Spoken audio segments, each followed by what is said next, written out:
Right, if you're watching us here on OTB AM this morning on video, then you're seeing some shots here from the Anfield wrap at the stadium last night. And Jenny Kirkham from the Liverpool Echo in the town centre.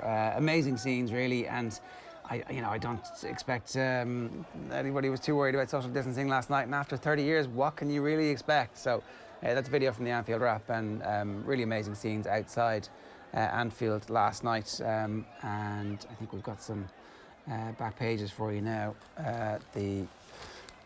Should we let the video run there for a minute, will we? This is all right. This is Jenny Kirkham from the Echo News there as well. But actually, we've got Mark Lawrenson with us. Mark, good morning to you. How are you? I'm a little bit hungover, but I'm good, obviously. That's good. I'm delighted because Phil Thompson came on 10 minutes ago and said exactly the same thing. And I'm going to say the same thing to you. Thanks so much for getting out of bed for us. It's great. I've not been to bed, Joe. So probably after this, I'll turn my phone off and go and get a couple of hours kit. So yeah, we've had a fabulous night, and obviously it doesn't really matter how you win it. Of course, you would love to win it in front of your own supporters in a perfect world, but of course, this world is far from perfect, as everybody knows. We've won it because we're the best team, and you know, to have won it with 7 games to go is an outstanding achievement because there's some really good sides in this Premier League. We were playing the pre-match intro to the Man United game a little bit earlier on. We had live commentary that day, and you couldn't actually hear Nathan on commentary giving out the team news and telling you what was happening because the crowd noise was so loud. So in many ways, they did actually win it in front of their fans all the way up to the last 2 games. Yeah, absolutely. Well, I mean, everybody has known about the performances. I mean, and throughout the season they've had, I mean, they lost at Watford, if you remember that day when the wheels came off, which you're allowed to do, but the consistency, the way they've played, the pace of which they play, the formation they play, which is very, very difficult to counteract.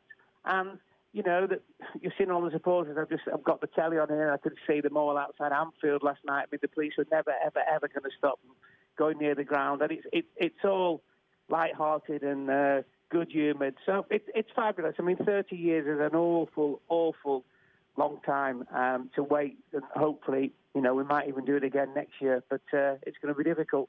It is going to be difficult, but at the same time, it feels possible. It seems like anything is possible with this team and this manager and the ownership and everybody and the fans, obviously, all being a combined unit in a way that many other teams, you know, so the Manchester City project is an interesting thought experiment, but like it's not the same as this.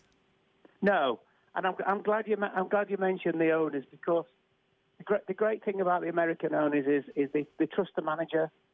They let him get on with his job. Plus, you know, the head of recruitment, who obviously needs a massive mention, I think it's Michael Edwards, because they haven't got any of the players coming in, just haven't got it wrong. The managers improved them all as well. But as I say, the owners, they've got a sporting franchise in America, as we know. So they know that sometimes in sport, it's not a perfect world. You get injuries, players lose form, etc. So they need a massive thank you. But the manager is he's everything to this football club. You know, he kind of welcomes all us ex-players as well with open arms, and he says to his players, you know, look, the teams that these played in, this is what we want to do. Unlike 1 or 2 previous managers who were a little bit frightened of all that kind of stuff. But he just got it, Klopp, hasn't he? Everything about him. If you see him day to day at Melwood at the training ground, with everybody, he's just the same. You know, from your Mo Salah down to the cleaners, to the lad on the gate, all those kind of things. He just treats everybody in exactly the right way. And there is, when you meet him, he just has this aura. I mean, he's a great big fella anyway. He's a little bit threatening, but he has certainly got this aura. But he's also a very, very intelligent man. That's really interesting about the relationship with you guys and the former players, because for so many years, I presume it was just quite suffocating, you know, maybe except when Kenny was there, because he actually was part of it and understood it. But for everybody else, these are like, the cups are there, and they're, you know, it's a big cup. And then the trophies are there in the trophy room, and the pictures are on the walls, and it's like, oh, Jesus, are we ever going to be this good? Well, also as well is, I mean, loads of those after we stopped playing ended up being pundits, you know, good or bad.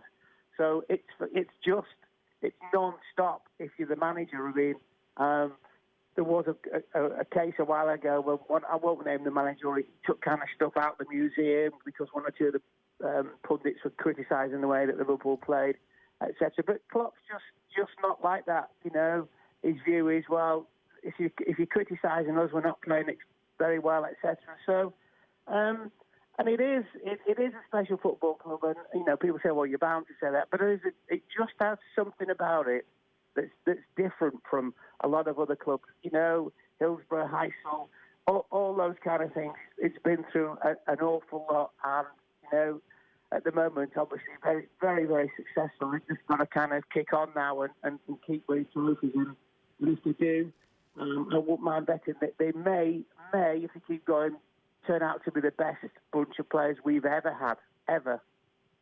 That is certainly where the conversation seems to be going. The league last year, when they hit the 97 points and don't actually win it, the Champions League, where you know there's the incredible comeback against Barcelona, but there's also, you know, no doubt that they're going to win that final ultimately, and everybody thinks, yeah, you are actually probably the best team in Europe, and only City can kind of hold a candle to you, and then you blow City out of the water this year. It's not even close. Well, yeah, I mean, absolutely. I think that was a big turning point. I think we played City at home in November, and you know, we blew them away that day. I think they kind of realised, thinking, oh crikey, this is going to be really difficult. So they didn't quite get their recruitment right. City, they lost company and didn't really replace them, so that was a bonus for Liverpool. But I think everybody in the league, they look at the way that Liverpool play, you know, and the problem teams have against them, it's just the pace at which we play, it's the intensity. Think about the manager, he's made good players into very good players into outstanding players, and outstanding players in a few occasions to world-class players, and that's all you can ask as a coach. If he improves every single player, which he has done, and the ones that he hasn't improved, he's just got rid of. He just said, no, I'm not wasting my time dealing with them. So that's the thing about him. He's improved all the players. So if you own a football club at whatever level, if you've got a manager stroke coach that does that, well, that's his job, isn't it? And that's the perfect world. There's one other aspect to that. His style of play has actually evolved. We were talking about this a little bit earlier on, and how it used to be it was rock and roll was kind of the style, but actually... Yeah, heavy metal. Yeah, heavy metal. Nathan was making the point that actually now they're happy to suffocate you by keeping the ball, that it's not just get the ball forward really quickly and press and press and press, that it has evolved over the last 18 months into a more structured game as well. Well, they can play either way. I mean, if you watch them when they kick off Liverpool, when they have the kick-off, they go straight away diagonal. They play so many diagonal balls, but there, you know, lots of people whose opinion I would respect, who've been in football a long, long time, will just say, you know, they can play long, they can play short, they can vary the game. That's why they are so good. But one thing about them is when they're playing, they play at such a pace. It's very, very difficult for opposition players to deal with that throughout the 90-plus minutes. And you know, they just basically run teams off the park in many, many ways. And also, you know, if you look through the spine of the team, it's outstanding. I mean, the signing of Ellison and Van Dijk was absolutely inspired. The front three, the two fullbacks, are the two better fullbacks in world football. I haven't seen them if there are. So everywhere you look, they've just got outstanding players, but also with a fabulous attitude, which comes from the manager. This is going to give the city of Liverpool such a huge lift. I mean, obviously, they knew that this team was on the precipice of doing this for such a long period of time, but then all of a sudden, the weird scenario of a global pandemic hits, and I'm sure for a couple of weeks at the start, everybody was like, oh, gee, is the season actually going to be allowed to finish? What's going to happen here? But justice has been done. Yeah.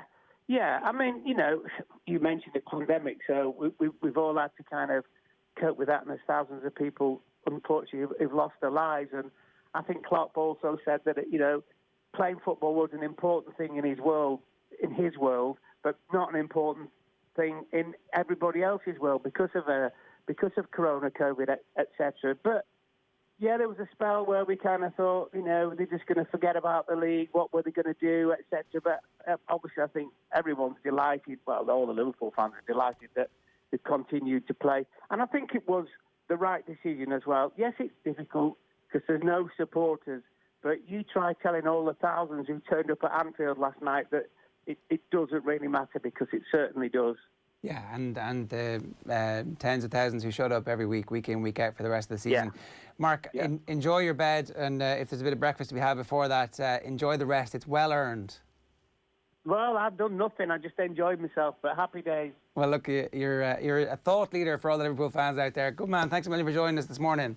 Pleasure, pleasure. And congratulations. It's Mark Lawrenson, almost ready to anoint this team as the greatest Liverpool team ever.